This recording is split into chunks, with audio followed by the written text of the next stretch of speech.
acerca de este pasaje y luego la lluvia no nos quiso dejar abundar mucho, pero déjenme ver, ahí está. Muy bien, hablábamos acerca del sacerdocio de Melquisedec cuando dice que es un sacerdocio indestructible, ¿verdad? Indisoluble, que no puede deshacerse, que no puede dividirse. Y esto lo hace el apóstol Pablo en esta carta. Habla de esto porque dice el sacerdocio de Aarón, el sacerdocio levítico, dice tenía como fundamento, como base, requisitos físicos. Entonces estamos aquí, solo déjenme poner, todavía no salimos del capítulo 7. El 9 nos toca, ¿verdad? Capítulo 7, parte 9.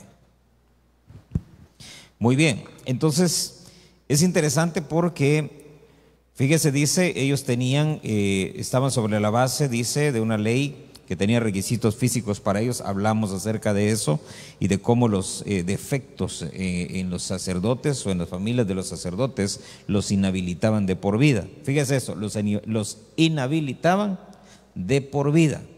Y si esto es sombra y figura, como dicen en varios pasajes, en Hebreos dice, ¿verdad?, que ese sacerdocio era sombra y figura. Y si en la sombra, fíjese pues, si en la sombra, si en la figura es estricto, ¿cómo será en la realidad? Si ya es duro en la sombra y en la figura, ¿cómo se da en la aplicación real? ¿Sí? Por eso veíamos que aunque todos llamados, ¿verdad?, pocos dice que van a ser escogidos. Entonces sí, todos nacen en ese linaje. El problema es que si hay algún defecto, entonces no se va a poder ejercer. Entonces muchos van a quedar probablemente, ¿verdad?, fuera de ese sacerdocio, o al menos inhabilitados, creo que es lo correcto, inhabilitados para poder ejercer. Dice entonces, este sacerdote Melquisedec, dice, no tiene requisitos físicos, sino, dice, se requiere que tenga el poder que confiere o que da una vida indestructible, indisoluble. Y entonces hace referencia en el verso 17 a un salmo, al Salmo 110, verso 4, cuando dice que el Señor ha jurado y no se retractará, y dice, tú eres sacerdote para siempre. Y allá en el Antiguo Testamento se utiliza la palabra olam, que es eterno. En inglés dice vanishing point, o sea, donde el punto, ¿verdad?, donde todo se desvanece, al menos todo lo creado se desvanece, ¿verdad?, donde desaparece todo lo creado. Y entonces, ¿verdad?, entramos ya a algo distinto. Entonces, fíjese que dice un tiempo muy lejano, una perpetuidad, algo que es para siempre. Ahora mire entonces, porque esto es bien tremendo, porque recuérdese que también vimos que nosotros vamos a ser según el orden de Melquisedec, ¿verdad? Nuestro sacerdocio según el orden de Melquisedec. ¿Cuál es el requisito para ese orden? Tener una vida indestructible, ¿verdad? Indestructible, vimos que en el Nuevo Testamento era eso, ¿verdad?, indisoluble. En el Antiguo Testamento es olam. Y entonces esto es lo interesante, que era lo que mencionábamos, que estaba lloviendo. Fíjese que el Señor Jesucristo, si usted se recuerda, hay unos pasajes en la Biblia donde le llaman el unigénito de Dios, amén. Pero hay otros donde le llama el primogénito de Dios, ¿sí? Entonces, unigénito es que solo hay uno, ¿verdad? Entonces mire estas dos naturalezas de Cristo. Porque este unigénito solo hay uno. Primogénito es primero de muchos, ¿verdad? Entonces fíjese que indagando un poquito y meditando acerca de esto, fíjese que el hecho de que nosotros no somos como el unigénito, ¿verdad? La Biblia dice que somos somos primogénitos, ¿verdad? Así dice la Biblia, ¿sí? Hebreos dice, nos hemos acercado a la congregación de los primogénitos, de los justos hechos ya perfectos. Entonces, si esta es nuestra característica, usted y yo tenemos que ponerle atención. ¿Qué características? ¿Qué características son las que del unigénito pasaron al primogénito? ¿Sí? Porque el Señor Jesucristo sigue siendo el unigénito, porque es el que no puede repetirse. Amén.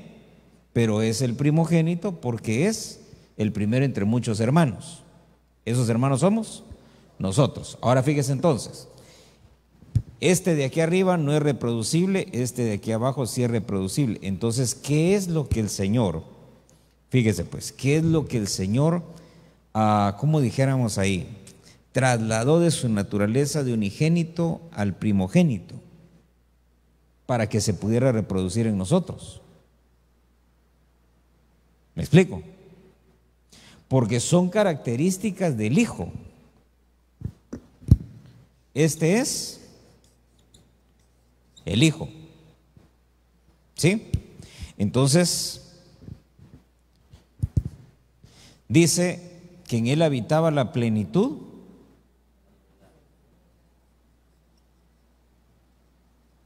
de la deidad. Pero, fíjese pues, en Él habitaba la plenitud de la deidad. Pero ¿qué dice de ese pasaje también? Dice que no tuvo como cosa que aferrarse, ¿verdad? Sino que vino para acá. Amén. Entonces no se aferró a esto. Ahora mire entonces, porque si dice ahí, será sacerdote para siempre según el orden de Melquisedec, que ese para siempre es eterno. Una de las cosas que pasaron del unigénito al primogénito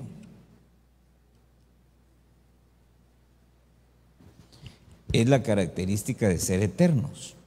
Amén.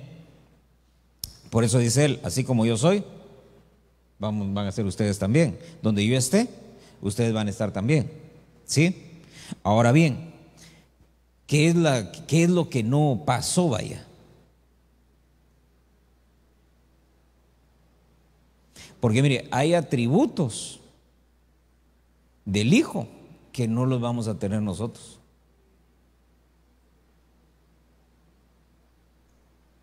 Por eso es que Él es el unigénito de Dios. Por ejemplo, si Él es omnipotente, el unigénito, nosotros vamos a ser omnipotentes.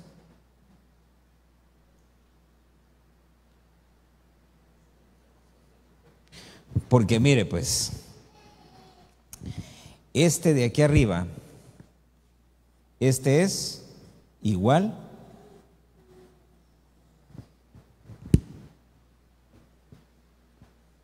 ¿sí? ¿Se recuerda? No tuvo como cosa que aferrarse ser igual. Pero nosotros vamos a ser semejantes. Se recuerda que así fue hecho el hombre, ¿va? Semejantes a Él. Ahora, a través del Hijo nos van a dar una nueva naturaleza. Fíjese, pues no se va a perder. Si no va a salir diciendo cosas que no dije. Entonces, ¿qué es lo otro que pasó a nosotros? Lo que decía el hermano era hasta ahorita. Vamos a ponerlo mejor así. La divinidad de Él. Vamos a ser dioses, pero con D minúscula, para que lo entendamos, ¿verdad? Por eso dice, vosotros dioses sois, pero si llegan a morir, ¿cómo van a morir? Como hombres, ¿sí? Entonces, si vamos a ser nosotros como Dios, ¿verdad? Pero en este sentido, recuérdese que ya hay una creación que así le llaman la Biblia. Dice, ¿y vieron quiénes? Los hijos de los dioses, que a los hombres les nacieron hijas. Entonces hay unos ahí arriba que ya se llaman así. Amén. Entonces no vamos a ser los únicos. ¿Cuál va a ser la diferencia entre ellos y nosotros? Que ellos no son primogénitos. Entonces cuando nosotros lleguemos al cielo, en esa categoría ya, con esa gloria, ellos nos van a ver y van a decir, estos son los dioses primogénitos, porque no va a haber otros primogénitos. ¿Sí? Fíjese pues, le estamos poniendo pie de imprenta y apúntelo ahí para que después no vaya a decir usted, ¿de dónde salió esto que apunté aquí? ¿Verdad? Entonces mire, otra más. El Señor es omnisciente. ¿Por qué es omnisciente? Hermano, porque lo tiene todo. ¿Sí? Entonces dése cuenta. Allá en el huerto del Edén, ¿cuál fue el problema? Que viene el Señor y les dice, miren, de todo lo que hay aquí pueden comer menos del árbol del conocimiento del bien y del mal, ¿verdad? Entonces, cuando ellos se quedan solos, viene la mujer y come. ¿Qué fue lo que le atrajo de ese árbol? Que era un árbol de conocimiento. Ella quería saber más, conocer más, ¿sí? Ahora, ¿cuál fue el problema de Luzbel? Fíjese pues, se quiso igualar a Dios. Ahora, nosotros no nos queremos igualar, sino que a nosotros nos van a igualar a través de Cristo. Amén. Porque nadie puede llegar o hacer eso por voluntad propia. Entonces, mire, tenemos que definir esto. ¿Eternos en qué sentido? Se recuerda que el domingo vimos que estaban los tiempos eternos, ¿sí? Que era donde estaba ¿cómo se llama? El Padre, teníamos el Hijo, teníamos al Espíritu Santo, ¿verdad? Y estos tres son uno, dice, ¿verdad? Que es cuando la Biblia habla del Altísimo. Ellos son eternos, pero fuera de lo creado. ¿Me explico? Cuando hablamos de los tiempos eternos, fíjese, por eso dije, vamos a darle otra repasadita porque ya lo dijimos el domingo, ¿verdad? Pero la lluvia como que no nos ayudó mucho. Fíjese pues, cuando hablamos de los tiempos eternos es cuando no se había creado nada, ¿sí? Y estaba el consejo no de los dioses, sino el consejo de Dios, que es el Padre, el Hijo y el Espíritu Santo. Amén. Ahí no había nada. Entonces dice la Biblia, dijo Dios, hagamos. ¿A quién le dijo? Al consejo, hagamos. Entonces de ahí empiezan los tiempos finitos, ¿verdad? Que son los tiempos que nosotros estamos viviendo. Aquí empieza entonces, primero, el mundo espiritual. Se recuerda que lo hicimos el domingo, ¿verdad? Y luego, el mundo material, porque todo lo que se ve fue hecho de lo que no se veía. ¿Sí? ¿Vamos bien hasta ahí? Bueno, entonces, nosotros vamos a hacer, porque estamos definiendo esto, ¿verdad? ¿Sí? Porque hay eternidad tanto aquí como aquí. Amén. ¿Qué es algo eterno? Porque mire, todos nosotros empezamos creados. Esa es la diferencia. Todos empezamos creados. Cuando el Padre nos creó como espíritus, ese fue nuestro principio. ¿Eso dónde fue? Eso fue aquí, ¿sí? Después, ¿a dónde nos mandaron? Aquí a la tierra, ¿verdad? Venimos a nacer, porque todo lo que se ve, ¿de dónde se hace? De lo que no se veía. Entonces primero tenía que haber un espíritu. ¿Para qué? Para que después hubiera un cuerpo. Entonces nos mandan aquí a la tierra y fíjese pues, hay eternidad aquí en la tierra. Aquí todo es temporal, ¿verdad? Todo se acaba. Por eso es que dice que tenemos que hacer tesoros allá en el cielo. Entonces, dése cuenta. En este mundo espiritual hay seres que viven por siempre, mientras que no fallan. El día que fallan, se muere. Se muere de dos maneras. Uno es que los metan en una prisión eterna, como hicieron con los ángeles, ¿se recuerda que dice Judas? La segunda, ¿cuál es? Que dejen de ser. Y eso es lo tremendo, ¿verdad? Que hasta ahorita en la Biblia, no sé, tal vez se me escapa, ¿verdad? Pero todavía no encuentro yo a alguien que haya dejado de ser totalmente. Lo que dice la Biblia, por ejemplo, con los ángeles, ¿qué es? Prisiones eternas hasta el juicio del gran día. Y luego dice que agarran esas prisiones eternas y ¿qué hacen con ellas? Las lanzan al lago de fuego. Y en el lago de fuego, ¿qué va a suceder? Van a ser atormentados por tiempos y tiempos y tiempos, por siempre. Es decir, eternamente. A menos, fíjese, a menos que Dios tuviera un propósito para ese lago de fuego que no nos haya sido revelado a través de la Escritura. ¿Por qué? Porque no necesitábamos saberlo. Amén. Nos sirve nada más saber que hay un lugar de destino para todos los espíritus rebeldes, pecadores, ¿verdad? Apóstatas y etcétera. Van a ir a dar a ese lugar. Pero si Dios ya más adelante va a hacer algo más, eso ya va a ser en otra dispensación, ¿sí? En otra era, ¿sí? No en esta. Ahora mire entonces, porque vamos acá. Vamos a ser nosotros eternos acá.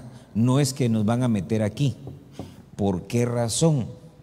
Porque dice la Biblia, a Dios nadie le ha visto, ni le verá. Entonces, por esas razones que nosotros somos primogénitos, porque no podemos nosotros llegar a este lugar. Es la morada de Dios, la esencia divina, el creador de todo. Amén. ¿Sí me explico? ¿Por qué razón? Porque dice la Biblia que nadie va a llegar ahí, porque nadie verá a Dios. ¿Cuándo? Nunca. Entonces, ¿qué es lo que vio Moisés? ¿Qué fue lo que vio Abraham? Se recuerda que lo hemos platicado. Él pudo ver al Padre, que era una teofanía, una manifestación, ¿verdad?, de Dios, no que fuera Dios mismo en su esencia mostrándose. Entonces, vamos a ser nosotros eternos. ¿Por qué razón? Porque todas las leyes que rigen en este mundo creado ya no van a estar por encima de nosotros. Por ejemplo, mire, ahorita, ¿por qué razón estamos pegados nuestros pies a la tierra? La ley de la gravedad. ¿Por qué razón, por ejemplo, si usted empuja, ¿verdad?, algo, o si le pega a esa pared, ¿por qué se golpea? ¿Por qué siente dolor? Porque hay leyes, ¿verdad?, donde dice, por ejemplo, la ley de Newton, ¿verdad?, que toda fuerza va a obtener una fuerza inversamente proporcional, ¿verdad? Por eso es que uno golpea, me dolió. ¿Por qué? Son las leyes. Ahora, hay un punto, hay un momento en nuestra vida cuando seremos transformados, en donde vamos a participar de la primogenitura de Cristo, y todas esas leyes van a estar por debajo. Entonces, como dice Pablo, ¿verdad?, lo vamos a ver como Él es en nuestro propio cuerpo. ¿Qué hacía el Señor cuando ya resucitó? ¿Se recuerda? Atravesaba paredes, desaparecía, volvía a aparecer por acá, desaparecía en otro lugar, ascendió al cielo. Entonces mire todas las cosas que el Señor hizo después de que resucitó, porque eso nos da una idea de cómo vamos a ser nosotros. Amén. Entonces fíjese, sí ya nos quedó, cuando dice eternos, sí ya nos quedó claros cómo va. No vamos a morir nunca. Nunca, nunca, nunca. De verdad. Mire, aunque truene allá en el espacio y aunque el Señor destruya el universo en el que estamos y vuelva a ser otro, pero nosotros nunca, nunca vamos a morir. ¿Por qué razón? Porque somos primogénitos y compartimos nosotros las características del primogénito. Todo lo que el primogénito tenga, nos lo van a transferir a nosotros. Por eso, recuérdense, leímos ahí, Melquisedec dice que es indestructible. Ahora mire,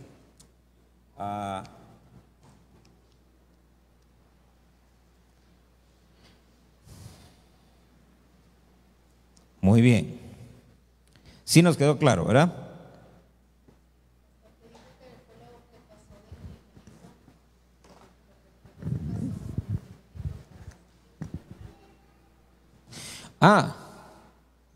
Bueno, pasaron muchas cosas.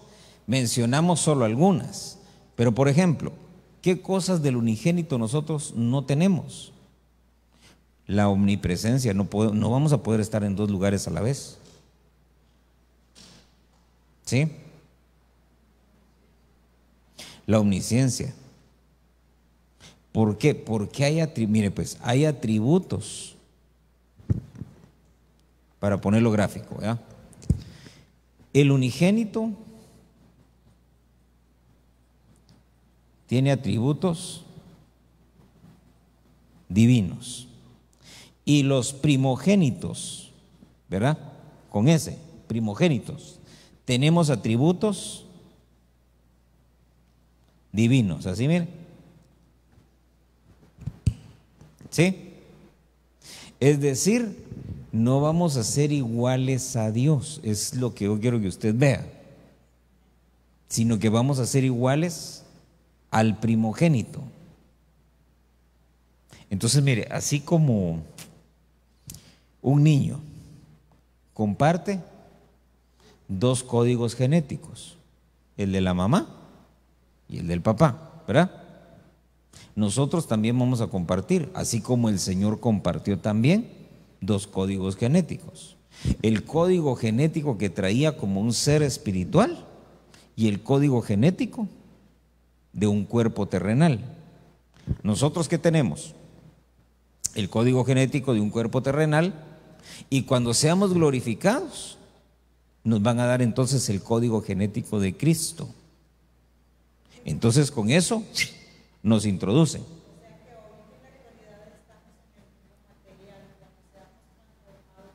Cuando seamos transformados vamos a poder estar en todas partes.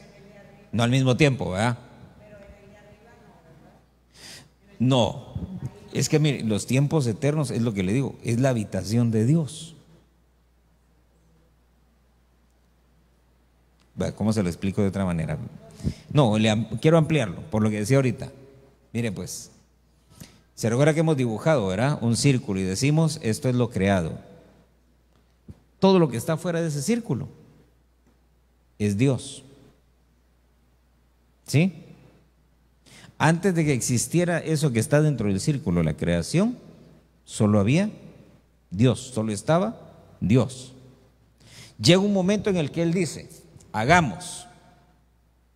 ¿Sí? Y en ese momento entonces como que Él se hubiera hecho a un lado. Mira, es como cuando uno quiere pasar por una puerta angosta y no puede, ¿verdad? ¿Qué hace? Hace así, ¿verdad? Y entonces dice, y pasa. Entonces Dios se contrae para hacer un espacio donde Él no está necesariamente. ¿Sí? Ese espacio le pertenece, pero lo hace ¿para qué? Para colocar ahí la creación. Amén. Crea todas las cosas y entonces se empieza a manifestar dentro de esa creación como el Padre, como el Hijo, como el Espíritu Santo. ¿Por qué razón? Porque Él dice, a mí nadie me ha visto, ni tampoco me verá. Entonces se mete en la creación, se manifiesta dentro de la creación como el Padre en el Antiguo Testamento, como el Hijo, ¿verdad?, que viene a salvar lo que se había perdido, y luego como el Espíritu Santo que ahora mora en nosotros. Amén. Son tres manifestaciones de Dios. ¿Para qué? Para habitar en medio de nosotros. Amén. ¿Por qué? Porque si nosotros dijéramos que Dios está en todas partes y que Dios lo llena todo y que no hay nada donde Dios no esté, creo que eso se llama panteísmo, ¿no? Que todo es Dios. Entonces, como Dios no puede estar ausente de nada y tiene que estar en todo, entonces esto es Dios, es Dios, es Dios, todos somos Dios. Pero no es así. Amén. Sino que como Él hizo ese espacio y dijo, aquí no voy a estar yo, sino solamente donde yo quiera estar. Amén. Y por eso se empieza a manifestar, y todo aquel que le abre su corazón, ¿verdad? Entonces el Señor dice, entraré a Él y cenaré con Él y Él conmigo. Amén. Entonces ahí ese espacio lo empieza a llenar Dios. Amén. Entonces, volviendo entonces al punto acá, no podemos nosotros ir acá, porque en el momento que entráramos ahí, yo creo que nos morimos, ahí se acabó nuestra eternidad. ¿Sí? Porque Él lo dice, nadie me va a ver nunca. Uno quisiera que dijera distinto, ¿ah? Pero no se frustre, porque sí vamos a ver al Padre. ¿Sí? Vamos a tener comunión con el Espíritu Santo. Vamos a tener al Hijo. Y lo tremendo de eso es que vamos a convivir. Donde ellos estén, vamos a estar nosotros. Porque todas las demás creaciones no van a tener ese acceso.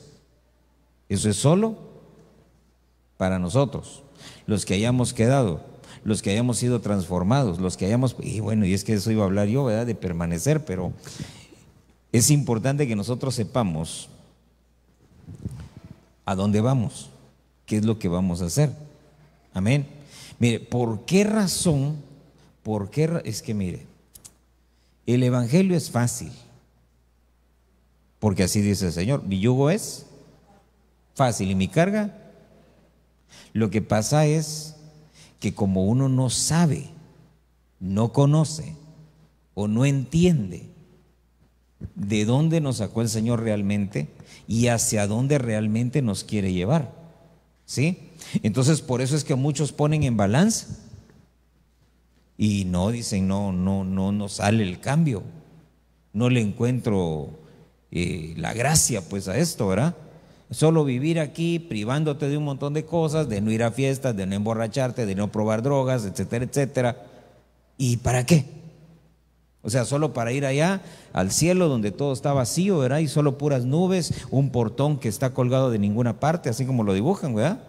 Y es que mire, en parte, esas cosas son las que han hecho que tengamos una mente o un conocimiento muy pobre acerca de lo que es el cielo o las moradas eternas. Amén. Entonces tenemos que dejar de pensar en el cielo como un montón de nubes, ¿verdad? Donde está flotando el portón y ahí está San Pedro, ¿verdad? Como un libro esperando a que todos lleguen. Y pasan ahí por el portón ese, ¿a dónde? A ninguna parte. Porque no es así. Dice que hay ciudades, dice que hay creaciones y hay un montón de cosas. Ahí en Apocalipsis dice. Ahora mire entonces, por esa razón es que tenemos que tener nosotros conciencia de en qué nos vamos a convertir, porque no nos pueden introducir ahí en ese tiempo espiritual y eterno a menos que nos transformen. Y por esa razón es que no todos van a ser transformados. ¿Quiénes van a ser transformados? Los que resuciten, que no van a resucitar todos al mismo tiempo, ¿se recuerda? Y los que hayan quedado, los que hayan permanecido, dice nosotros, los que hayamos permanecido, porque hay unos que no van a permanecer, porque dice que van a los tiempos tribulacionarios, le van a poner la marca, etcétera, etcétera, va a haber persecución, mueren como mártires, ¿sí? Entonces no todos van a permanecer. Los que hayamos permanecido juntamente con ellos, ¿qué vamos a hacer? Transformados. Y así dicen, nos encontraremos con el Señor en el aire. Amén. ¿Para qué? Las bodas del Cordero, la fiesta de las bodas, y luego entonces el Señor viene y pone su reino acá en la tierra, el reino milenial. Después el juicio del trono blanco, y luego, ahora sí, la eternidad, el reino eterno. Hacia ahí es a donde vamos, hacia el reino eterno. Por eso le llama reino eterno. Entonces, mire, ¿sí nos quedó claro ahora? Bueno, un poquito más, ¿verdad?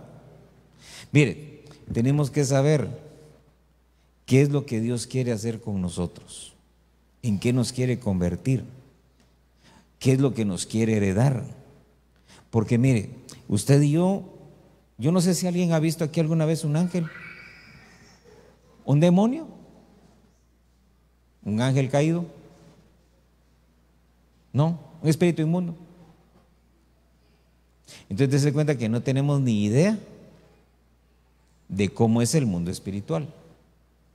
Y como ignoramos esas cosas, por eso es que no nos consagramos, por eso es que no oramos, por eso es que no buscamos de Dios, por eso es que de pronto, hermano, nos dejamos caer y todo. Pero si tuviéramos, usted, mire, haga lo que en algún momento pensé yo hacer, todavía no me animo a hacerlo porque tal vez me puedo llevar una sorpresa, ¿verdad? Pero mire, yo pensé un día y dije, voy a empezar a orar. Le voy a decir al Señor, Señor, quiero ver cómo es el mundo espiritual. No me lo quiero imaginar. Quiero ver cómo es. Vaya, Señor, en sueños, que me lleves así. Oh, el cielo, qué tremendo. Oh, por allá queda el lago de fuego, por esa calle ahí derecho, ¿verdad? Bueno. Y luego regresar y, oh, qué tremendo. ¿Cuándo se va uno hacia el mundo? ¿Cuándo se le cae a uno la fe? Ya no, ¿verdad? Pero dice la Biblia, bienaventurados los que sin ver creyeron. Entonces es mejor creer sin haber visto para poder ver después de haber creído. Amén. Allá es a donde nos quiere llevar el Señor. Entonces mire, como usted se llevó casi todo el tiempo,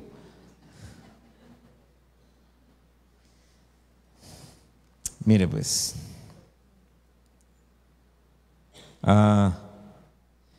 muy bien, vamos a tratar de hablar entonces un poquitito más, de avanzar, mejor dicho, un poquito más. Mire el verso 22. Bueno, nos quedó claro entonces hacia dónde vamos, en qué nos quieren convertir. Todavía no somos, pero vamos a ser. Dice Hebreos 7, verso 22. Por eso Jesús ha venido a ser, dice, fiador de un mejor pacto. Entonces, cuando dice fiador, dice ahí el diccionario, en griego dice, el fiador, dice, es aquel que responde personalmente por alguno. Oiga eso, sea con su vida o con su patrimonio o con sus bienes. Algo habíamos mencionado de eso ya el domingo, ¿verdad? Dice, se tiene que distinguir de mediador. Habíamos mencionado algunos bienes ahí o alguno. Uno de los bienes es la sangre, creo que fue el único que mencionamos. El otro obviamente es el cuerpo, ¿verdad? ¿Por qué? Porque participamos del pan y participamos del vino. Son entonces los bienes con los que el Señor responde por nosotros. Y fíjese que esa palabra fiador es bien tremendo, porque fíjese que una de las cosas que implica es que el acreedor, su función es cobrar. Él quiere recuperar, ¿sí? Entonces, cuando alguien va a un préstamo y no le pagan, esa persona lo que quiere es recuperar su dinero. Amén. Entonces, cuando nosotros pecamos, hay un acreedor, que es el diablo. Entonces él empieza y quiere cobrar esa factura.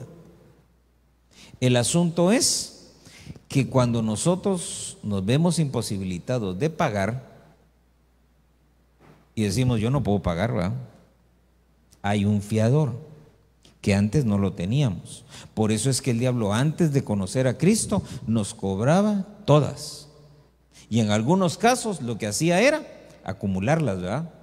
Para cobrarlas todas juntas. No es lo mismo que le cobren 10 pesos mensuales a que después de 10 años le cobren, ¿verdad? Todo junto lo de 10 años. Por eso, mire, la hechicería y la brujería, así es como cobran. La gente le va bien, hacen, deshacen, suben y bajan, ¿verdad? Van y vienen y en el aire se detienen. Pero cuando ya les cobran, la debacle. Entonces mire qué tremendo, porque cuando uno conoce al Señor Jesucristo, entonces aparece el fiador. Entonces viene Él y ahí en el contrato donde dice fiador y que nosotros no teníamos a nadie, viene Él y firma. Entonces ahora el diablo ya no puede venir a cobrarnos. Amén. Mire, pues es que esto es bien poderoso si usted lo entiende, porque no se va a andar preocupando por lo que hizo. Amén. ¿Y si me cobran? ¿Y si me persiguen? ¿Y si tengo pesadillas? ¿Y si me voy al infierno? ¿Y si pierdo la salvación? ¿Va? ¿Por qué razón? Porque él, antes de venirle a cobrar, mejor dicho, cuando uno no paga, ¿qué sale? Una orden de embargo. ¿Sí? Entonces viene y empieza a quitar. Es el destructor, el devorador. Ese es el cobrador del diablo. El asunto es que él no puede mandar al cobrador a que nos venga a embargar sin primero haber hablado con el fiador. Ese es el trámite. Amén. Por eso es que dice ahí, tenemos un fiador. La función de ese fiador es que ahí tiene que ir el diablo y decir, mira, míralo él, ¿verdad? Pecó y por ese pecado merece morir.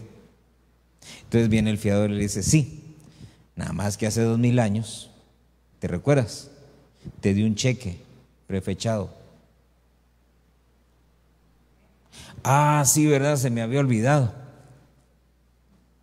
Porque eso es la sangre de Cristo. ¿Sí? Que Él vino y pagó desde allá por todos los que vivían en ese tiempo y todos los que han nacido y han muerto, ¿verdad? Y están esperando a que Él vuelva, y por nosotros también. Entonces, cuando el diablo se acerca, y es que mire, llega el acusador también. ¿Ya hablamos cuántas potestades ahorita?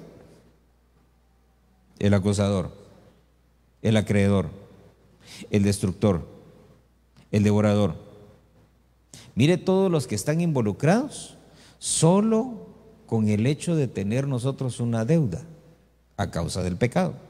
Entonces viene el fiador y dice él, ¿sabes qué? Yo ya pagué por todos los pecados de él. Sí, pero es que le quiero cobrar. Sí, pero no puedes porque yo ya pagué con mi sangre. ¿Dónde? En la cruz del Calvario. Entonces mire qué tremendo, porque si usted lo entiende, no se va a dejar acusar. Amén. ¿Qué es el acusador? Es aquel que tira aquellos dardos, ¿verdad? Hiciste, pusiste, perdiste, ¿verdad? Te escondiste. Que empieza a recordarnos todo. Y empieza a decirnos lo que hiciste cuando tenías 10 años, lo que hiciste cuando tenías 20, lo que hiciste ayer, lo que pensaste, ¿verdad? Porque Él sabe Biblia también, y Él sabe que ahora no se nos juzga solo por lo que hacemos, sino también por lo que pensamos. Y entonces empieza a acusar y empieza a acusar y empieza a acusar. El problema es que si usted no tiene claro que hay un fiador, que alguien que ya pagó por todo, y es que mire, eso es lo tremendo, todo está pagado. Todo lo que usted tiene que hacer, ¿qué es? Si usted quiere que alguien le pague una factura, ¿qué tiene que hacer? Ir con él y llevarle la factura, ¿va? Entonces, por ejemplo, llega el recibo de la luz, su hijo lo agarra y ¿qué hace con él? ¿Va y lo paga? Se lo lleva a usted, ¿va? Entonces usted como hijo tiene una factura que pagar, pero no tiene con qué pagarla. ¿Qué tiene que hacer? Llévesela al que tiene el dinero para pagar, ¿verdad? Por eso es que mire, cada vez que nosotros pecamos, cada vez que fallamos, cada vez que nos equivocamos, ¿qué es lo que hay que hacer? A los pies de Cristo. Uno tiene que ir y decir, mira, Señor, aquí está mi factura, ¿verdad? ¿Por qué? Porque ahí viene el que viene a cobrar, ahí viene el destructor, el devorador, el acreedor, el acusador, ahí vienen todos juntos. Y viene el Señor, agarra la factura, sí y solo sí. Porque miren, no es como aquel, ¿verdad? El que peca y reza empata, no. Va a agarrar la factura y va a pagar por ella si uno confiesa, se arrepiente y se aparta. Si no, te dice: aquí está tu factura.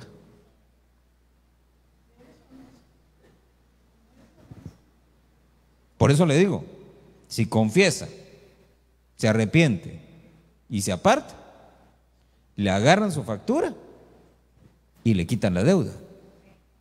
Pero si no, le dicen: aquí está tu factura. Cuando ya llenes los requisitos, entonces, esos requisitos es como endosar la factura. Por este medio cedo todos los derechos y obligaciones de esta factura a el Señor Jesucristo. Eso es lo que uno hace cuando se arrepiente, confiesa y se aparta. Amén. Por eso es importante, mire, conocer uno. Eso vendría a ser ya el mundo jurídico, ¿verdad? El mundo jurídico de los, ¿qué le dijera yo? Los tribunales celestiales, vaya. ¿Sí? Así es como funciona. Pero si uno no lo entiende, ay Dios, hermano, va a estar preocupado hasta de los pecados que hizo cuando estaba en el vientre, vaya. Sí, los dolores que le causabas a tu madre, eso es pecado. Sí, es cierto, era malo. O sea. Y todas esas cosas, ¿sabe qué? Y el Señor las llevó en la cruz. Por eso, mire, es importante que usted y yo entendamos que Él es el fiador. Mire, porque hay otra, pero no me quiero ir por ahí, porque el Señor también es mediador. Pero eso lo vamos a estudiar en el capítulo 8. Eso lo vamos a ver en el capítulo 8. Ya hubo alguien que pagó entonces y que va a pagar. Entonces, acompáñenme al verso 23.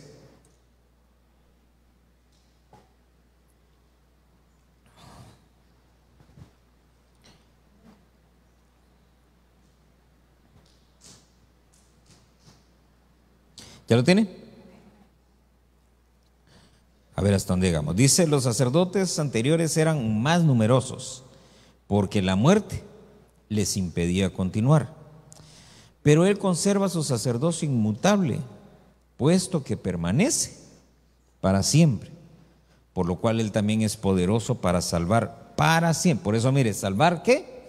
Para siempre. Entonces, mire, eso me llamó la atención. ¿Sabe por qué? Porque entonces la salvación es para siempre. La salvación no se puede perder. Alguien puede negarse a ella y devolverla, eso sí, pero nadie la pierde, porque Él salva para siempre. Amén. Entonces, mire, vamos a extraer algunas cositas de ahí. Para salvar para siempre a los que por medio de Él se acercan a Dios, puesto que vive perpetuamente para interceder por ellos. Entonces, mire, hay fiador, hay mediador, hay intercesor. Y todas esas son funciones que desarrolla Melquisedec. Entonces, mire esto. Dice: conserva su sacerdocio inmutable. Eso quiere decir, mire, inmutable es que no cambia, que no se traslada. Él es sacerdote para siempre, o mejor dicho, ahora es sumo sacerdote según el orden de Melquisedec. Después de él, ¿quién va a ser sumo sacerdote? Nadie. ¿Por qué? Porque es inmutable, no cambia, no se traslada. Por eso dice ahí que el sacerdocio de Aarón, el sacerdocio levítico, dice: los sacerdotes anteriores eran numerosos porque la muerte les impedía continuar. Es decir, que ellos llegaban a un punto, un momento en el que ellos decían: ya me voy a morir, ya no me puedo levantar, ya no puedo caminar, ya no puedo hacer esto, lo otro. Y entonces venían ellos y antes de que perdieran todas sus facultades, agarraban entonces al que seguía, al primogénito de su familia. Y entonces le trasladaban las vestiduras y todo, y entonces él empezaba a oficiar como sumo sacerdote. Entonces el otro, como ya estaba viejo, iba a descansar y ya moría. Pero tenían que estar trasladando el oficio, la vestidura y todo. En cambio, con Melquisedec dice que no, porque dice que permanece inmutable. No hay necesidad de que él transfiera su sacerdocio a otros o su oficio. Por eso dice que permanece para siempre. Ahora bien, fíjese que dice,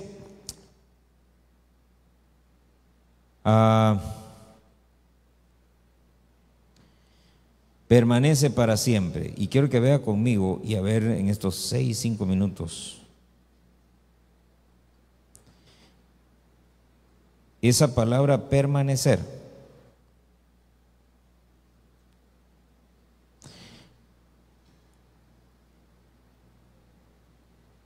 Vaya a Romanos capítulo 15, verso 14.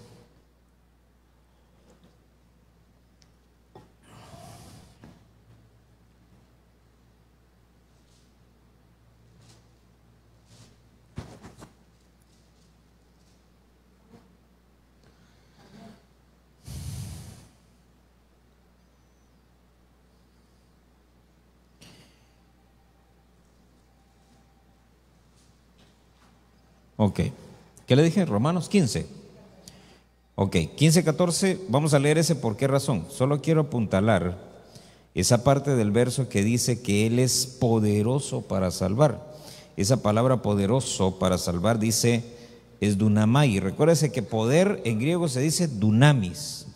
Y dunamai es una palabra afín, que significa que tiene el poder para algo o que es capaz, tiene las capacidades para hacer algo.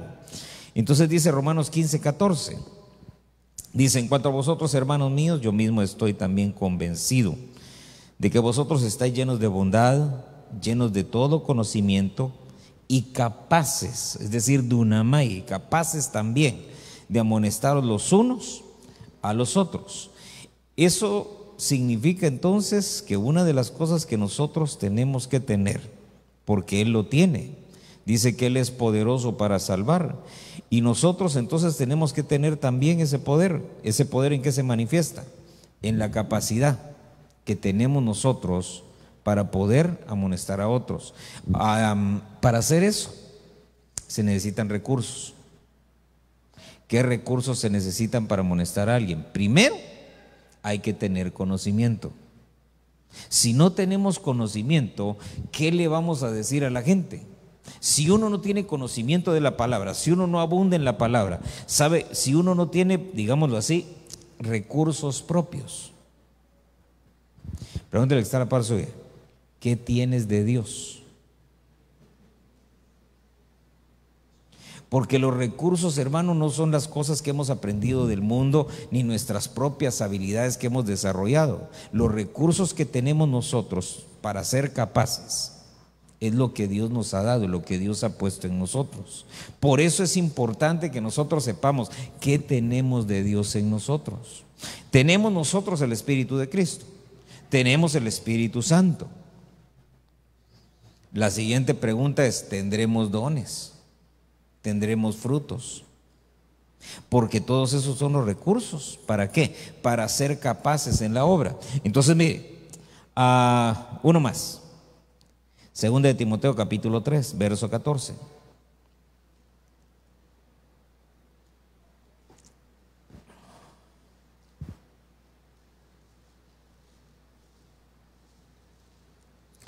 Segunda de Timoteo 3, verso 14. Cuando lo tenga, dígame.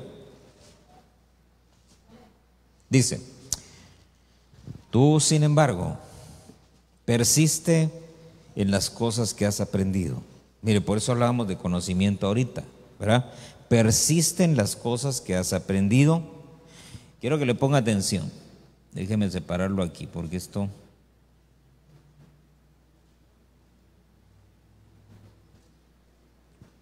Mire, 3 cosas importantes. Persiste en las cosas que has aprendido, de las cuales te convenciste, y sabiendo, mire eso, sabiendo de quién las has aprendido. ¿Se recuerda que le dijeron a Adán? Adán, ¿dónde estás? ¿Por qué te escondiste? ¿Quién te enseñó? Esa palabra, ¿quién te enseñó? ¿Dónde aprendiste? ¿Quién le enseñó a Adán y Eva en el huerto? ¿Se recuerda? La serpiente. Por eso el Señor le dice: ¿quién te enseñó que estabas desnudo? ¿Quién te dijo que estabas desnudo? Entonces dése cuenta que uno tiene que tener cuidado, porque ¿de dónde sacó Eva? ¿Dónde aprendió? De la serpiente. ¿Y dónde estaba la serpiente? En el árbol del conocimiento. Ella se acercó al árbol del conocimiento. ¿Y a quién se encontró ahí? A la serpiente. Y viene la serpiente y empieza entonces a hablar con ella. Y le empieza entonces a enseñar. Lo tremendo de esto es la facilidad con que la serpiente logra trasladar su enseñanza. Mire, entonces acá dice: tú persiste en las cosas que has aprendido, de las cuales te convenciste. Por eso le decía yo acerca de esto. Todo esto es poderoso para nuestra vida si nosotros lo entendemos. Amén. Si lo aprendemos, si lo aplicamos. Si no, un viernes más en nuestra vida que va a pasar como humo, ¿verdad? No va a dejar nada. Entonces le dicen finalmente: ¿de quién las has aprendido? ¿Quién te las ha enseñado? Que desde la niñez has sabido las Sagradas Escrituras, las cuales, dice, tienen el poder o tienen la capacidad de dar la sabiduría que lleva a la salvación mediante la fe en Jesucristo. Entonces mire qué tremendo, porque en la Escritura está el poder, la capacidad, todo lo que nosotros necesitamos, ahí está. El asunto es que lo podamos ir a extraer, ¿verdad? Que nosotros nos apliquemos, hermano, precisamente en indagar ahí. Fíjese que una de las cosas que yo veo con Timoteo es que desde niño estaba metido en las Sagradas Escrituras. Entonces, mire, por un lado, viéndolo físicamente, es importante que a los niños uno les enseñe a leer la Biblia, que agarrarlos y que escudriñen. Uno. Dos, espiritualmente, a los niños espirituales también hay que motivarlos. ¿A qué? A que se metan en la Escritura. ¿Por qué razón? Lo que uno aprende de niño, de grande, difícilmente a uno se le olvida. Difícilmente. Dicen que mono viejo no aprende truco nuevo. Por algo será, ¿verdad? Ya de grande tratar de metérselo uno ya cuesta un poquito, ¿sí? ¿Por qué razón? Porque, hermano, hay algunos enemigos ahí que uno los tiene que ir reprendiendo, ¿ah? ¿Por qué razón? Porque llega la demencia senil, porque viene el Alzheimer, porque vienen otras cosas. Y son cosas que hay que desecharlas. Amén. Mire qué tremendo es eso. ¿Sabe por qué? Porque a mí me impactó mucho cuando el evangelista G. Ávila, pero hermano, él predicó toda su vida, pero ya de último empezó a perder algunas conexiones y ya entonces el Señor lo recogió. Entonces, una de las cosas que nosotros tenemos que tener presentes es que el tiempo para buscar a Dios, el tiempo para servir a Dios es ahora, ¿verdad? Mire, que no nos pase así como aquel hermano, ¿verdad? Que dijo: no, Señor, mira, voy a trabajar, voy a hacer, voy a deshacer, a subir y a bajar, etcétera.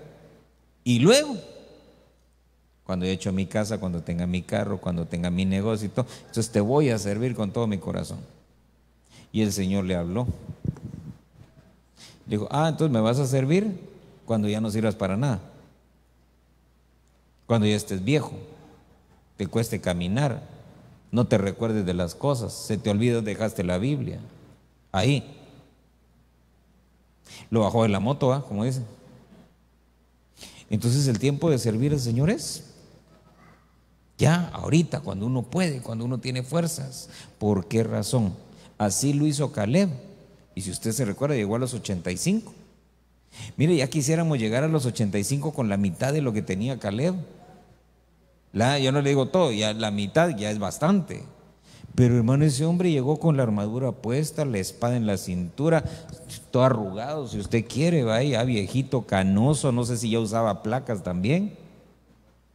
Pero llegó y dijo: No, Josué, a mí no me estés dando cualquier cosa. Yo dije que mi tierra era allá, Hebrón. Se la pedí al Señor y el Señor me dijo que era mía. Ahora lo que quiero nada más es que tú digas lo que el Señor dijo, para que yo pueda ir a tomar posesión. Mire qué tremendo es cuando uno tiene promesas y no se le olvidan. Porque en ese momento, hermano, mire, Caleb pudo haber dicho, sí, esta tierra que ya está conquistada está buena, aquí nos vamos a vivir. No, él tenía presente que cuando había ido a reconocer la tierra 45 años antes, dijo, esta tierra me gusta, esta la quiero para mí. Señor, ¿me la das? Sí te la doy.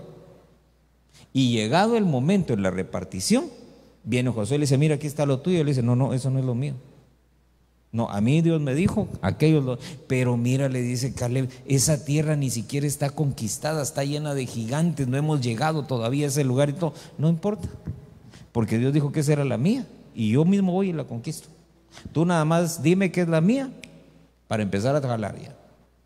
Bueno, le dijo, si tu gusto, si tu gana, y lo mandó. Conquistó la tierra y ahí se quedó a vivir. Y allá estuviera todavía, si no es porque se murió, ¿verdad? ¿Qué le quiero decir con eso? Que tenemos que servir al Señor, guardar las promesas, aferrarnos a ellas. Y llegado el momento, saber decirle al Señor, Señor, tú dijiste, tú prometiste, y este es el tiempo. Porque mire, hasta eso, él conoció el tiempo. ¿Por qué no reclamó la tierra cuando acababan de llegar?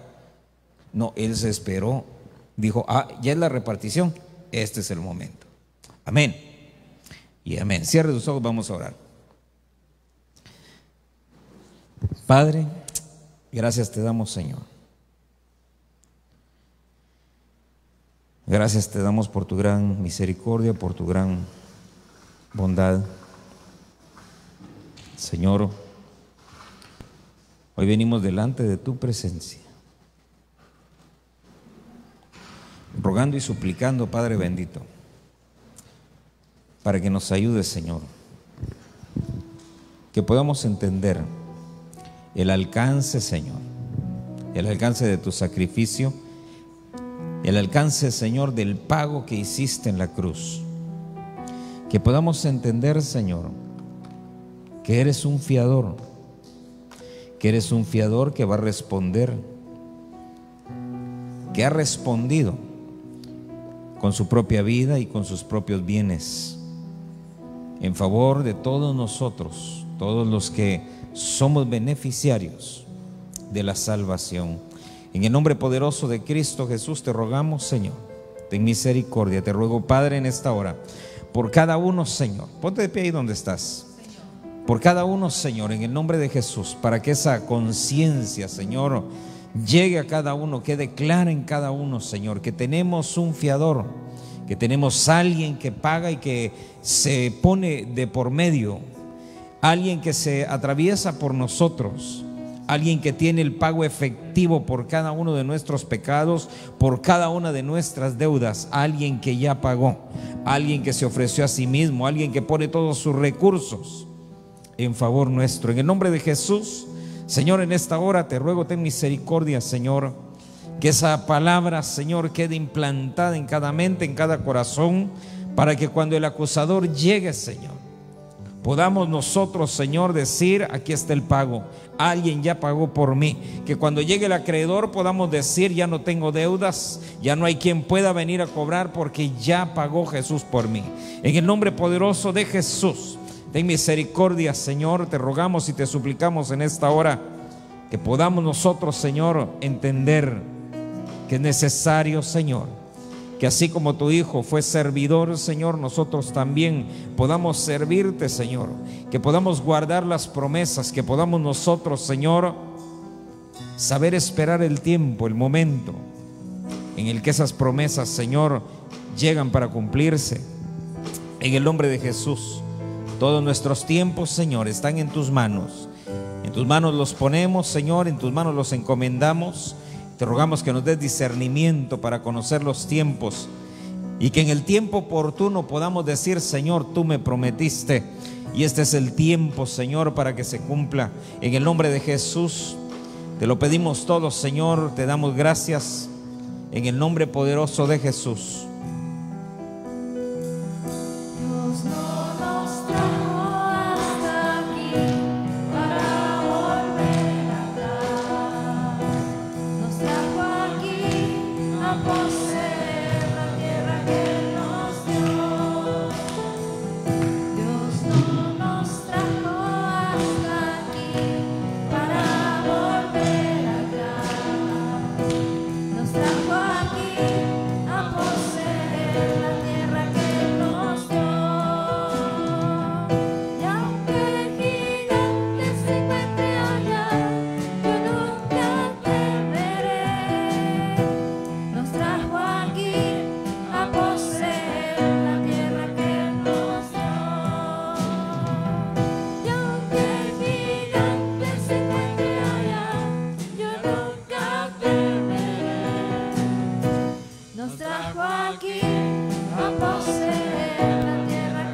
Caleb, Señor, podamos decir: a mis 85 aún me siento como de 40.